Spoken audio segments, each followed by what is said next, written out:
Argentina salida del modelo agroexportador. Introducción. La crisis mundial de 1929 tuvo fuertes repercusiones en la economía. Básicamente las exportaciones globales disminuyeron en un 50%, pero drásticamente afectó a Argentina, ya que mayor parte de su economía estaba basada en exportaciones principalmente de trigo y este tuvo una fuerte caída en su precio que no logró restablecerse fácilmente sino hasta 7 años después de la crisis. Estos hechos afectaron de forma negativa el intercambio que habían ayudado a sustentar el país durante varios periodos en el pasado, por lo que se puede decir que se evidenció una deflación inalcanzable no vista antes en la economía de hoy, desencadenando la retirada de la inversión extranjera y dejando al país dependiente de la inversión pública y privada. En 1913, en la Argentina, alrededor del 75% del capital extranjero invertido, que equivalía al 50% del capital fijo de toda la economía, estaba concentrado directa o indirectamente en el desarrollo de la infraestructura. La élite ganadera librecambista fue la que caracterizó la secuencia de la economía, donde el Estado tenía una importante participación que se enmarcó por la restitución de un gobierno militar y la desintegración del proceso institucional. A su vez, las políticas gubernamentales se vieron basadas en la teoría general de Keynes publicada en 1936, ya que esta ideología causaba mucha influencia en diversos ámbitos económicos, resumiendo su criterio en que era más importante invertir que ahorrar. En 1931 se implantó el control de cambios, y se aumentaron los aranceles aduaneros para desalentar las importaciones. 2 años más tarde se crearon las juntas reguladoras para los sectores productivos principales. Los beneficios de las compañías extranjeras se recaudaron en la Plaza Financiera de Buenos Aires. Es por ella que era importante concretar el desarrollo del Banco Central, donde participó el Estado Nacional y los bancos comerciales de las provincias. Etapa I. El avance del Estado en la generación de la actividad económica. 1935-1952. Caracterización del periodo. Marco internacional. Estados Unidos se recupera y emerge como una potencia mientras que los demás países de Europa sufren para poder levantarse. Los Estados Unidos ponen en funcionamiento el Plan Marshall del cual América Latina no participa, trayendo como consecuencia que pierda peso relativo en el comercio internacional. La ideología de Keynes conllevó a la presencia más insistente del Estado en la toma de decisiones. La Argentina y el comercio mundial. Aunque los problemas climáticos que surgieron en el hemisferio norte favorecieron de alguna u otra manera al comercio de los productos agropecuarios, comenzó una fuerte tendencia hacia las manufacturas industriales a lo que Argentina ni mucho menos América Latina tuvieron respuesta. Es por esto que su participación, que era del 3% en 1929, bajó a 1,5% en 1950. La severa retracción de las importaciones permite compensar la pérdida de las exportaciones y de esta manera acumular reservas de divisas. Marco político interno. Perón fue un coronel que por su destacado protagonismo se convirtió en ministro de guerra y vicepresidente de la nación, pero los militares querían saber cuándo se dictarían las elecciones. Esto era complicado de decir por las divisiones entre los mismos militares. Aunque Perón fue obligado a renunciar y luego fue encarcelado, al final se convirtió en presidente en 1946, dando inicio a un periodo de cambio en lo político. La política económica peronista. El discurso económico de Perón contaba con 4 elementos: mercado interno, nacionalismo económico, rol preponderante del Estado y papel centrado de la industria. El Estado incrementó su importancia en lo económico como regulador y proveedor de servicios. La mala distribución y la falta de conocimiento contribuyó a una alta inflación en Argentina. La política monetaria y la creación del Banco Central. Previs tuvo la idea de que el Banco Central contara con detentar la exclusividad de la emisión monetaria, mantener reservas de oro o divisas como respaldo de esa emisión, regular el crédito y los medios de pago, inspeccionar y controlar a los bancos y demás entidades financieras, otorgar redescuento, controlar el mercado de las divisas, intervenir en forma activa en los mercados de dinero y cambio. Este banco abrió sus puertas en junio de 1935. Perón en 1946 nacionalizó el Banco Central de la República de Argentina y sucesivamente varios bancos apoyaron diferentes causas relacionadas a la actividad agrícola, económica y para el beneficio de las personas. A pesar de la inflación que ya existía, la demanda de dinero se consideró alta, algo que para 1950 ya no sería. Política fiscal. Existen 3 ejes principales para la estructura de ingresos, teniendo que ver con la política de recaudación por el llamado aumento del gasto, reforma del sistema impositivo, nuevo sistema previsional, control absoluto, la inversión. Toma auge el sector manufacturero convirtiéndose en el principal destinatario de inversión. Es por esto que además de la guerra la inversión extranjera desaparece de Argentina. Se caracterizó porque durante este mismo tiempo se inició la industrialización por sustitución de importaciones tanto de pequeños y medianos emprendimientos financiados con ahorro interno privado. El ahorro privado entre 1935 a 1952. Análisis descriptivo de los principales determinantes. La necesidad llevó a la redirección con el proceso de industrialización por sustitución de importaciones. A este se le agregaron los cambios que se hicieron notar en la distribución de la renta teniendo la forma de créditos dirigidos al sector industrial y los incrementos de los salarios reales. Contrastación empírica. El pensamiento keynesiano no puede ser puesto en funcionamiento con total éxito para este periodo y fue inútil tratar de agregar variables al asunto a modo de una mejor explicación. Como resultado se tiene que la propensión media del ahorro privado para todo este periodo fue del 15% con descenso en 1938 y en el trienio de 1947 a 1949. Etapa 2. Inestabilidad política y stop and go. 1953-1975. Caracterización del periodo. Marco internacional. La economía mundial siguió progresando después de terminar la Segunda Guerra hasta el año 1971, donde se llevó el derrumbe del sistema monetario de paridades fijas. Fue notorio el periodo mencionado, ya que se tuvo la puesta en marcha de los procesos de integración económica de Europa Occidental. Ya para el año 1957 surge que la comunidad cambia de una manera absolutamente el escenario económico continental, donde se hizo presente Francia y la República Federal Alemana en quebranto del liderazgo de Gran Bretaña. De acuerdo con los razonamientos que se han venido realizando, se obtuvo un doble impacto sobre las relaciones económicas argentino-europeas. Primero, Gran Bretaña iba perdiendo la importancia en el contexto europeo. Segundo, con el simple hecho de que Francia estuviera en el miembro de la CE, enviaba mensaje que la política agropecuaria comunitaria no iba a ser beneficioso para los argentinos. Mientras tanto, Estados Unidos consolida el liderazgo entre los países de mercado, profundizando la Guerra Fría en el campo diplomático y económico. Aunque existió el miedo a una conflagración nuclear directa entre dos países, Estados Unidos y la Unión Soviética. Pero Estados Unidos se volvió en el mayor titular de IED en el resto del mundo. Sin embargo, para América Latina, no todo iba caminando en una misma trayectoria, ya que los productos primarios fueron perdiendo el peso que tenía por el crecimiento comercial internacional que iba surgiendo. No obstante, surgió la creación de la Asociación Latinoamericana de Libre Comercio, ALALC, que uno de sus impulsores fue Raúl Prebisch, teniendo como objetivo el organismo la extensión cuantitativa más que cualitativa de los mercados de los países miembros, que serviría para fortalecer el proceso sustitutivo de importaciones común a la mayoría de los países latinoamericanos. Finalmente, la declaración unilateral de la inconvertibilidad del dólar provoca el rompimiento del sistema internacional de paridades fijas de los tipos de cambio en el año 1971 y por último la crisis del petróleo en el año 1973 que desarrolla una inflación de las economías industriales, la política exterior argentina y la inserción en los mercados mundiales. La primera presidencia de Perón, las relaciones que existían con Estados Unidos se representaban por un mutuo recelo, donde se intentaba conservar la posición equidistante con los dos grandes bloques políticos y económicos, trayendo consecuencia que se profundizaron los lazos comerciales con la URSS. Pero más tarde fue necesario que fuera revisada la estrategia por la causa de la crisis de divisas generada por la estructura misma del proceso ICI. En el año 1953 se tuvo el primer indicio fue la Ley de Inversiones Extranjeras. El objetivo más anhelado de los últimos años del gobierno peronista había sido el autoabastecimiento de petróleo. El gobierno inició un acercamiento a la petrolera californiana Standard Oil, que contemplaba la creación de una corporación ad hoc, denominada California Argentina. Destituido Perón, el acercamiento que se estaba llevando en proceso y la apertura a la inversión extranjera se profundiza.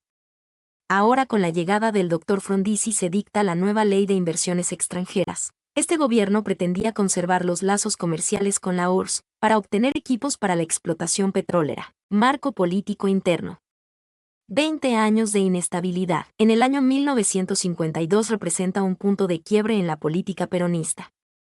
Tras la muerte de Eva Perón comienzan los primeros indicios de debilitamiento, donde se encuentra la crisis del sector externo de la economía y el brote inflacionario. Ya para el año 1955 fue muy inesperado el conflicto que existió la Iglesia Católica por la instauración del divorcio, la enseñanza laica y la separación de la Iglesia del Estado. Además, promovió las vías para la canalización de un movimiento opositor. Más adelante, se instala un gobierno provisional que estaba encabezado por el general Lonardi como presidente, siendo sustituido por el general Aramburu, Este último inicia proceso de represión política contra lo que consideraba los vestigios del peronismo. Debido a esto, el gobierno provisional llamó a elecciones constituyentes en el año 1957 y generales en el año 1958. En las elecciones constituyentes ganaron los votos en blanco del peronismo proscrito.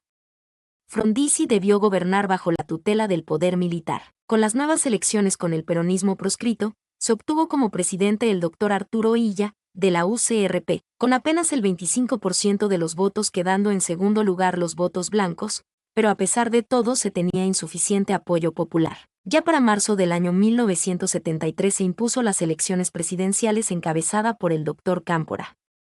Después de 18 años, el peronismo volvía al poder. La normalización institucional no restableció la calma política, todo lo contrario. En el año 1974 para julio muere Perón y lo sucede su esposa, María E. Martínez, a la sazón vicepresidente.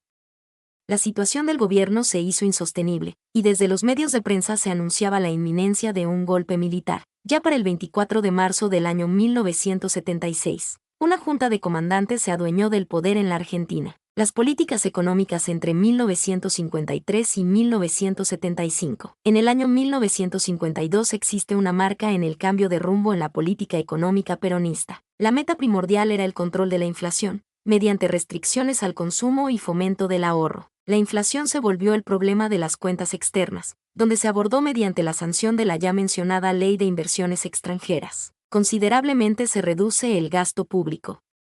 En el año 1953 se obtuvo alivio en las cuentas externas, pero para la recuperación de la economía se transcribía en aumentos de la demanda por importaciones de insumos industriales. Ya para el año 1955 reaparece el desequilibrio de la balanza comercial, sin existir deuda externa. Ya derrocado Perón, el gobierno provisional le entrega a Raúl Prebisch un diagnóstico de la situación económica, concentrándose en torno a los dos factores, balanza de pagos e inflación. Se unen los mercados de divisas en un tipo único, provocando una fuerte devaluación del peso. Una vez más, no mostró los resultados esperados.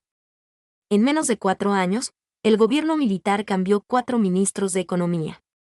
Pero Frondizi basó su política económica en los postulados teóricos del desarrollismo. Para el año 1959 se debió implementarse un severo ajuste, obteniendo préstamos de organismos internacionales. Pero en el año 1960 la economía mostró signos de recuperación, apoyada fundamentalmente en la IED. No obstante, se tiene un nuevo golpe de timón con la llegada a la presidencia del Dr. Illa.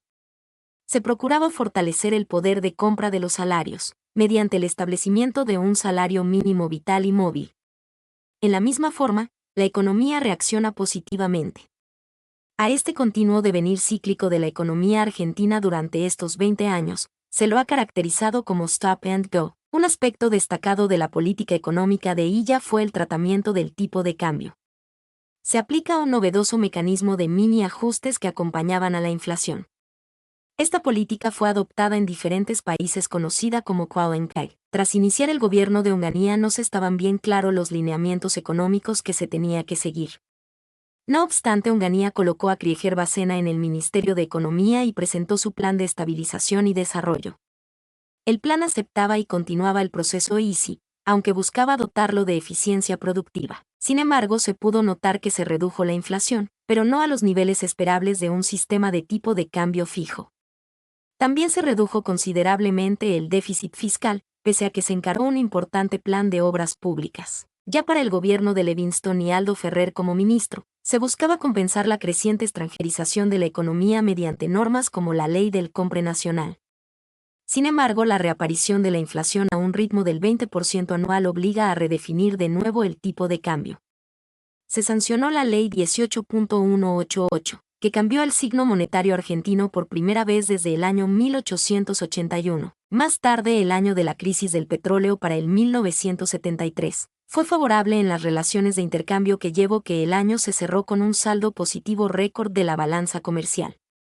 Una diferencia importante con el primer periodo peronista fue el tratamiento hacia las exportaciones industriales. El ministro Rodrigo intenta sincerar las principales variables económicas, Horas después de asumir anunció una devaluación del 100% del tipo de cambio financiero y 160% del comercial. La estampida inflacionaria generada devastó las cuentas fiscales y externas y el caos económico se agregó a la creciente inestabilidad política. A partir de entonces no existió un plan posible. Políticas monetarias y fiscales entre 1952 y 1975. Durante 20 años de inestabilidad política se llevaron a cabo alternativamente políticas expansivas y restrictivas, a través de inflaciones y recesiones características del stop and go. Con respecto al periodo peronista 1952 a 1955 abandonó la expansión fiscal como herramienta de crecimiento de la demanda agregada. En el gobierno provisional para el año 1955 realizó una reestructuración del sistema financiero desestatizando los depósitos y devolviendo la autarquía al BCRA.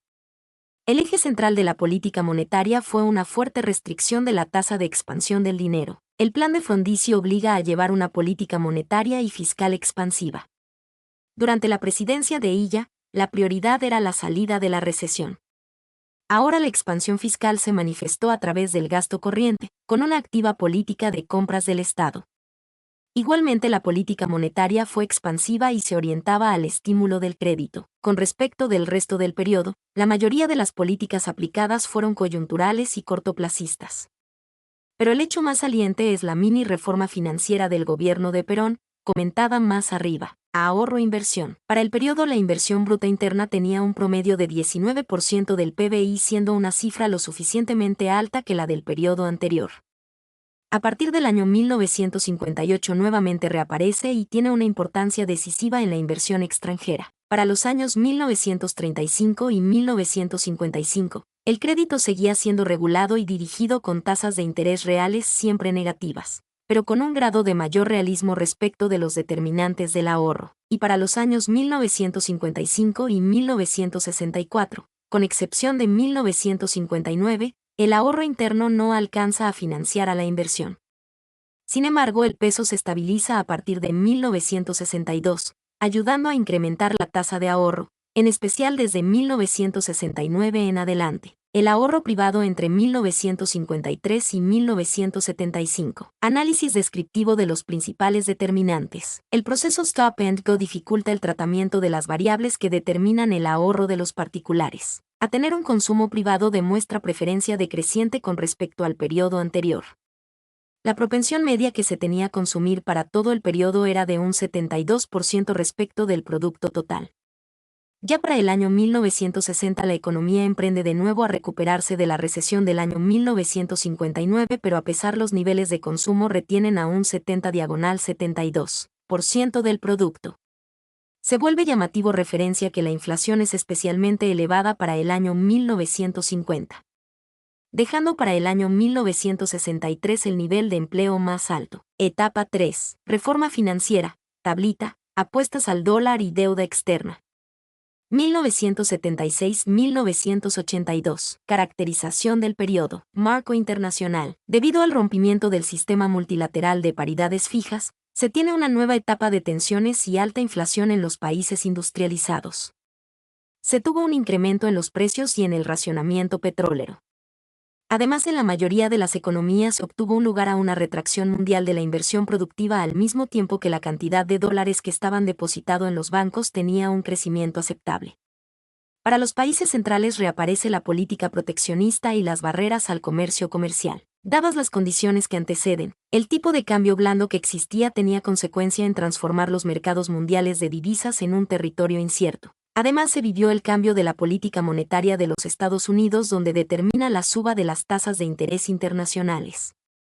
Se destacaba para ese periodo es el descrédito progresivo que sufren las políticas económicas keynesianas en los círculos académicos de los países centrales. Además se comenzó a presionar sobre el paradigma del rol activo del Estado y la economía de bienestar. Mientras tanto, fines de los 70, Milton Friedman sostenía que de la relación inflación-nivel de empleo, cabía esperar niveles de precios cada vez más altos, hasta el punto en que los mismos alcanzaran niveles explosivos. Fue entonces que a mediados de los 70 se comienza a hablarse en la literatura económica del nuevo fenómeno de la estanflación, combinación de estancamiento de la producción y alta inflación, que atacaba el fundamento teórico de la teoría keynesiana y cuestionaba los postulados sobre los que se basaba la curva de Phillips. Pero las nuevas ideas enfocaban especialmente las balanzas de pagos de los países, como un fenómeno monetario antes que como el resultado del comercio exterior.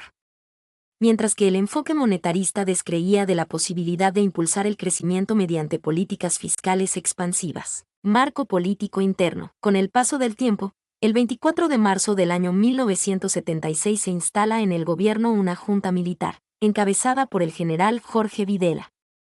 Los militares tomaron por asalto el poder de Argentina. Una gran parte de la sociedad civil avaló el golpe. Se disuelve ambas cámaras del Congreso Nacional, las legislaturas y otros organismos institucionales. En ese preciso instante, salieron a las calles tropas de las tres fuerzas abocadas al aniquilamiento de las organizaciones guerrilleras. Sin embargo, la Junta pretendía demostrarse ante su sociedad como patriota, defensora de los valores occidentales y cristianos y cohesionada. Pero igualmente salieron a relucir disputas entre las tres fuerzas e incluso en el interior de las mismas. De igual manera, de tantos objetivos de mediano plazo que tenían, uno de ellos era la designación de un cuarto hombre que, en un tiempo prudencial, asumiera la conducción del Ejecutivo sin ser comandante de una de las tres fuerzas. Ya para el año 1981 en marzo se finaliza el mandato de Videla que fue sustituido por Viola. Ahora con el gobierno de Videla, abandona el gobierno Martínez de Oz, relevado en la cartera de Economía por el Dr. L. Sigaud. No obstante, para diciembre Viola fue reemplazado el general Galtieri. Fue el responsable de llevar por primera vez al país a la experiencia de una guerra perdida. Sin embargo, el general Vignone fue el último presidente de la dictadura asumiendo el gobierno para el año 1982, donde procuraba una salida del poder que fuera lo más ordenada posible. La política económica. Política monetaria y fiscal. Política cambiaria. Según Ferrer llamó la economía semi-industrial dependiente que había sobrevivido durante 45 años, soportando gobiernos civiles y militares, las crisis de divisas y accesibilidad a insumos, los cambios destemplados de políticas económicas, las pujas distributivas y los efectos de más de 20 años de stop and go. Mientras tanto, el ministro Martínez de Oz expuso los objetivos fundamentales de su plan de reformas. Lograr el saneamiento monetario y financiero indispensable, como base para la modernización y expansión del aparato productivo del país, en todos sus sectores, lo que garantizará un crecimiento no inflacionario de la economía. Acelerar la tasa de crecimiento económico. Alcanzar una razonable distribución del ingreso, preservando el nivel de los salarios, en la medida adecuada a la productividad de la economía. De otro modo, los efectos combinados de estas y otras políticas iban a ser diferentes a los del pasado. Posteriormente, se eliminan los aranceles a las importaciones y los subsidios a las exportaciones, donde se incrementan las tarifas de servicios públicos y por primera vez se indexaron los créditos a favor del Estado, trayendo como consecuencia un efecto propagatorio de esta práctica al crédito privado. A través del tiempo en 1977, la oferta monetaria aumentó a razón del 2,6% mensual, mientras la inflación lo hacía a más del 10%. En otro orden de ideas, la primera referencia concreta de cambios estructurales fue la reforma financiera. Sin embargo, existió un aspecto dudoso de la reforma fue el mantenimiento de la garantía estatal de los depósitos en un mercado.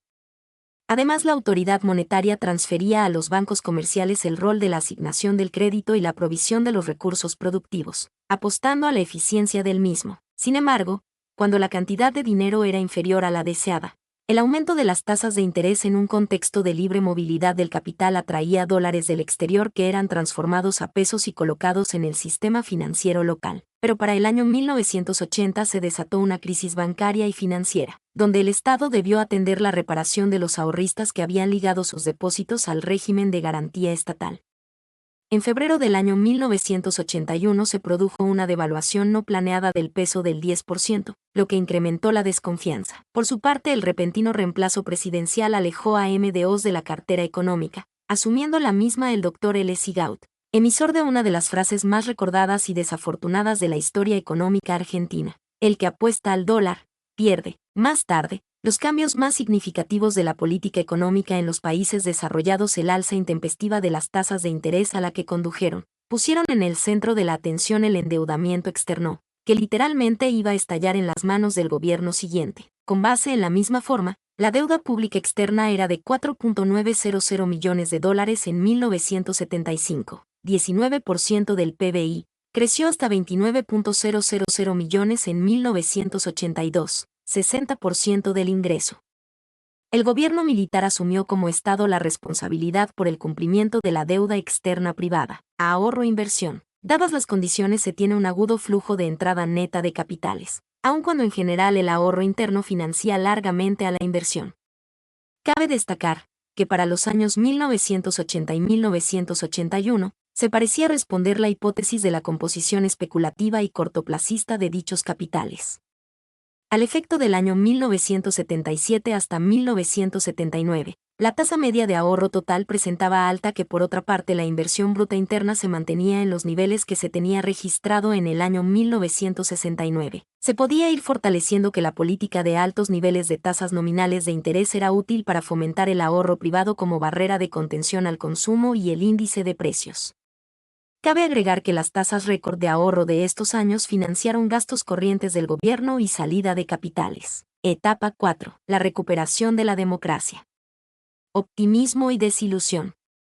1983-1990. Caracterización del periodo. Marco teórico internacional. En este ámbito se generaron varios acontecimientos que impactaron de manera considerable el marco internacional, desde el punto de vista político. El suceso más importante se conoció como la hegemonía del bloque occidental, la cual tuvo parte en 1989 a 1991, en donde las economías principales pasaron por un periodo de inestabilidad. A raíz de esta situación surge una generación de nuevos países industriales encabezadas por Corea del Sur, Hong Kong y Taiwán, en menor proporción, por Malasia y Tailandia, conocidos como los tigres asiáticos, los cuales mantuvieron altas tasas de crecimiento e industrialización, los cuales han sido infundido en el aspecto económico como ejemplo para los países latinoamericanos. En 1985 fue implantado el Plan Baker, el cual consistía en recuperar las economías deudoras, economías latinoamericanas, para crear políticas de apertura y libre mercado,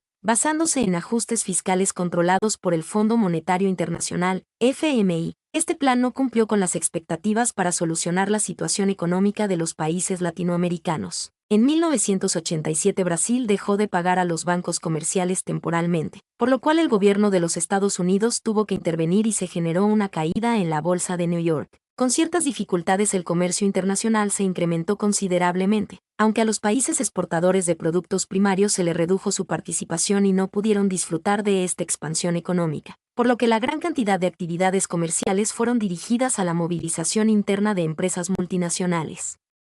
Debido al replanteo de la estructura económica a nivel mundial y a las transformaciones en el ámbito político, financiero, militar y tecnológico, se determinó un hecho conocido como la localización. Marco político interno. Prácticamente toda la etapa se desarrolla bajo la presidencia de Raúl Alfonsín, presidente argentino, también conocida como la transición alfonsinista. Este llega con grandes expectativas de desarrollo para el país, que más adelante se vuelven contra él, ya que el descontento se había propagado contra el gobierno y sus políticas sociales y económicas. Entre otros factores más, se dan paros con la Confederación General del Trabajo, CGT, una importante huelga hacia el gobierno de este presidente, pararon los bancos y el comercio, todo en un contexto de la discusión salarial.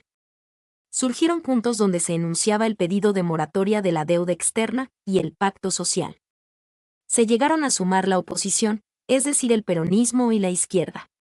Como consecuencia en el notable desinterés de la opinión pública, el gobierno estaba hermético con respecto a las presiones por parte de los sindicatos, comunidades económicas, los militares y de la misma Iglesia Católica. El funcionamiento de las instituciones democráticas fue desplazado a un segundo plano de manera literal, dándole más importancia al ámbito económico. El Plan Austral fue un programa de estabilización monetaria que consistía en el cambio la denominación monetaria de peso argentino al austral, lo cual fue beneficioso en su momento para posicionar en el poder a Alfonsín. Pero por todas las fallas presentadas en este mandato, los planes para modificar el aspecto económico y social cada vez más eran poco duraderos, porque fueron perdiendo confiabilidad y credibilidad en la población argentina. Por la desilusión del pueblo, el Partido Unión Cívica Radical, UCR, no tenía posibilidad de ganar las elecciones presidenciales siguientes. Debido a todas las consecuencias producidas por el mal manejo del gobierno, se generó la hiperinflación en Argentina. Las presiones internas y externas obligaron a Alfonsín a retirarse del gobierno, 6 meses del final de su mandato. La política económica. Los grupos económicos radicales al asumir el gobierno de esta temporada se encontraron con una escena, ya que la deuda era muy alta, no tenían reservas internacionales. La crisis y otros factores condicionaron los planes y acciones de este gobierno en la primera etapa del periodo, por lo que se vieron obligados a utilizar nuevas estrategias para tratar con el gobierno de los Estados Unidos y así con el fin de que presionaran al Comité de Bancos. Los pagos al exterior por intereses de la deuda crecieron, por lo cual se realizó una gran transferencia de ahorro interno hacia el exterior. Por otro lado, se generó un descenso de la tasa de inversión, debido a que las divisas requeridas debieron obtenerse vía una fuerte contracción de las importaciones. Se intentó aplicar políticas gradualistas, utilizadas en 1963 a 1966, pero la situación de esta temporada no era igual a la del gobierno de Illa, por lo que el gobierno pudo visualizar que no era conveniente aplicar estas políticas debido a la alta inflación que enfrentaban. Intentaron atacar la inflación mediante las políticas tradicionales: evaluación del peso, aumento de tarifas y restricción monetaria. Sin embargo, estas tampoco dieron resultado, porque la última opción que quedaba era el endeudamiento interno y a la emisión monetaria. Luego el nuevo ministro, Juan Sou-Robuille, preparó un plan que redujera las expectativas inflacionarias a corto plazo, para luego aplicar nuevas estrategias a largo plazo. En 1985 el gobierno sorprendió con la implementación del Plan Austral, el cual era de corte netamente heterodoxo, y sus principales medidas consistían en congelamiento de precios, reducción de la tasa de emisión monetaria, impuestos a las exportaciones, ahorro forzoso, desagio y regulación de las tasas de interés. En una primera fase el plan logró reducir la tasa de inflación, pero el gasto representaba un gran problema de rigidez, ya que habían aumentado el presupuesto de educación y el Plan Alimentario Nacional, PAN, y el gobierno no estaba dispuesto a pagar los gastos corrientes que también generaban cierta problemática, además de la deuda externa.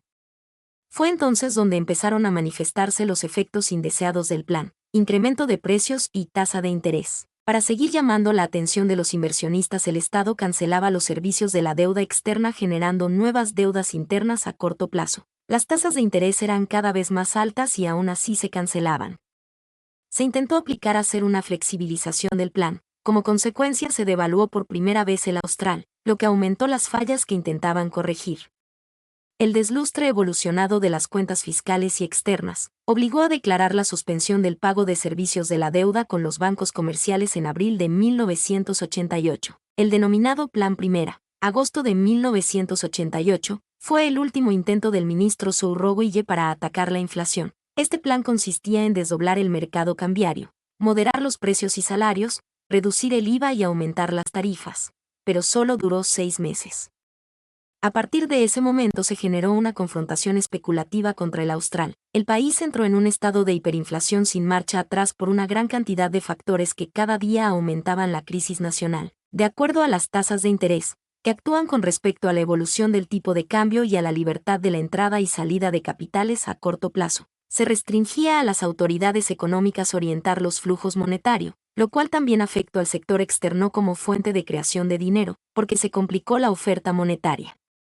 Por otra parte, no se intentó recurrir a presión tributaria para compensar el déficit económico, excepto en los casos eventuales de exportaciones. El ahorro privado entre 1976 y 1989. Análisis descriptivo de los principales determinantes. Durante ese periodo la propensión media al ahorro total, MES, es un poco más del 22%, mientras que el ahorro privado, por su parte, presenta una propensión media, MESPR, cercana al 25% entre 1976 y 1983, y desciende a algo más del 18% para el tramo 1984-1990. La tasa de interés real se presenta sumamente volátil en el largo plazo, variando periodos positivos con otros muy negativos.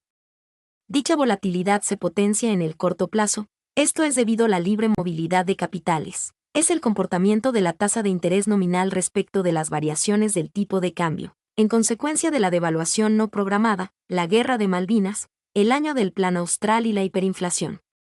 Sin embargo, en el corto plazo estas variaciones fueron beneficiosas para los ahorristas internos y externos, cuando estos sabían pasar a tiempo del peso al dólar. En esta etapa el principal destino del ahorro privado aparentemente es la fuga de flujos de capitales hacia el exterior, enviadas voluntariamente por sus propietarios. A partir de 1983, estos flujos se combinan con los pagos de servicios de la deuda, financiados con ahorro privado interno. Contrastación empírica. En esta etapa fue muy difícil aplicar métodos empíricos para obtener un resultado satisfactorio con respecto al ahorro. Se supone que a partir de las reformas introducidas en los mercados financieros, factores de difícil medición bajo la forma de series anuales se convierten en nuevos determinantes de las decisiones de consumo y ahorro de las familias y las empresas, más los graves problemas de inflación. Todo en un escenario de libre entrada y salida de capitales. Etapa V. La década de la convertibilidad. 1991-2000. Antecedentes. Se observa a través de su marco histórico que la política y la economía en la Argentina a finales de la década de los 80 sostenía una hiperinflación, la cual en el plan de gestión del nuevo gobierno se enfocaba en eliminarla reactivando la producción y aumentando los salarios, cuyo plan fracasó, debido a que el Estado se encontraba en bancarrota. El gobierno intentó estabilizar los precios internos en un marco de una economía libre de mercado. El regencia de Menem tuvo su final, luego de la devaluación, es decir, para este entonces se determinó la segunda oleada de hiperinflación en diciembre de 1990. Es importante destacar que en la breve gestión de los ministros Roy y Rapanelli, sancionaron dos leyes fundamentales, la reforma del Estado y la emergencia económica. Luego en el año 1990 el ministro de Economía Antonio Herman González sostuvo como objetivos principales intentar sanear las finanzas públicas para alcanzar y mantener el superávit fiscal y comercial, controlar la emisión del dinero, recomponer las reservas, privatizar algunas de las importantes empresas públicas, renegociar la deuda externa y especialmente renegociar la deuda pública interna, preparando así la etapa posterior de estabilización monetaria y profundización de las transformaciones estructurales. Caracterización del periodo. Marco internacional. Es importante destacar que la década de los 90 tuvo un gran auge con respecto al proceso globalizador, en el ámbito financiero y económico, ya que se apertura las inversiones externas y se produce políticas de libre mercado en la economía china, hecho de sustancial importancia por tratarse de un país con más de 1,200 millones de habitantes. La aparición de la crisis global se debe a la dependencia de los mercados mundiales y la creciente velocidad de los flujos monetarios. Esto sucede prácticamente en cadena a partir de la devaluación del peso mexicano 1994 y así sucesivamente en Asia, Rusia y Brasil, creando incertidumbres en los países con economías más débiles. En este aspecto, sucesos como el derrumbe definitivo del bloque soviético, la desaparición jurídica de la URSS y la caída del muro de Berlín reforzaron el campo político, profundizando la transición de libre de mercado y mínima intervención de los gobiernos. No obstante, los cambios tecnológicos generaron un alto y grandioso avance, especialmente en el campo de la comunicación informática y la digitalización. Marco político interno. En el año 1989, Menem asumió la candidatura al gobierno, en el cual prolongaba un plan que no tenía muy bien definido. Para ese entonces la inflación era persistente y circunspecta las alternativas empresariales.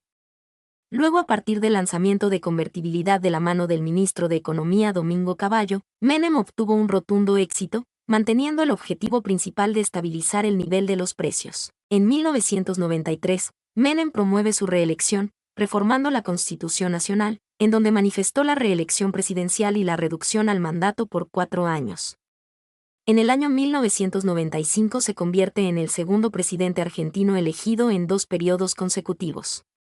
Algunos indicadores empezaban a tener aspectos negativos, entre ellos el nivel de empleo, consecuencia de la crisis del peso mexicano, en donde por primera vez desde 1990 la economía no creció ese año. Por otra parte, Cavallo se ve esforzado a renunciar en 1996, debido a enfrentamientos internos con el gobierno, el cual es sustituido por Roque Fernández, trayendo como consecuencia polémicas con respecto a la autoría intelectual y política del plan económico. No obstante, la popularidad del gobierno fue decayendo, a pesar que la economía volvía a crecer vigorosamente y superaba la crisis, iniciada en el sudeste asiático. Menem se dispuso a buscar la reelección sin éxito. En el año 1999 consagran a Fernando de la Rúa presidente. El plan de convertibilidad. Postulados teóricos y evidencia empírica. Luego de estudiar el modelo político de la época, se sostiene que la estabilidad de los precios se obtuvo mediante la fijación del tipo de cambio en una equivalencia inmutable, y no mediante políticas monetarias restrictivas. La flexibilidad de precios y salarios se mantuvo como un supuesto modelo de la convertibilidad, ajustando el plan teórico, plan liberal, que se incrementaba en un importante desarrollo de la productividad. La convertibilidad se reforzó con la reforma a la Carta Orgánica del BCRA, Banco Central de la República Argentina, que lo convirtió en un organismo independiente, llevando una política monetaria pasiva e importantes desregulaciones y privatizaciones, tendientes a la apertura de la economía. Además de dinero fresco y títulos de deuda que se utilizaron para equilibrar las cuentas fiscales, la privatización de las empresas de servicios públicos trajo una notable mejora de las prestaciones, en especial en el campo de las comunicaciones y la energía, pero al costo de fuertes incrementos tarifarios. Por primera vez en las últimas 5 décadas, el Estado perdía la capacidad de regular las tarifas públicas a las que reiteradamente había manipulado como instrumentos de política económica. Mi nombre es Demim, soy tu asistente personal. Mi sitio en internet es demim.es.tl.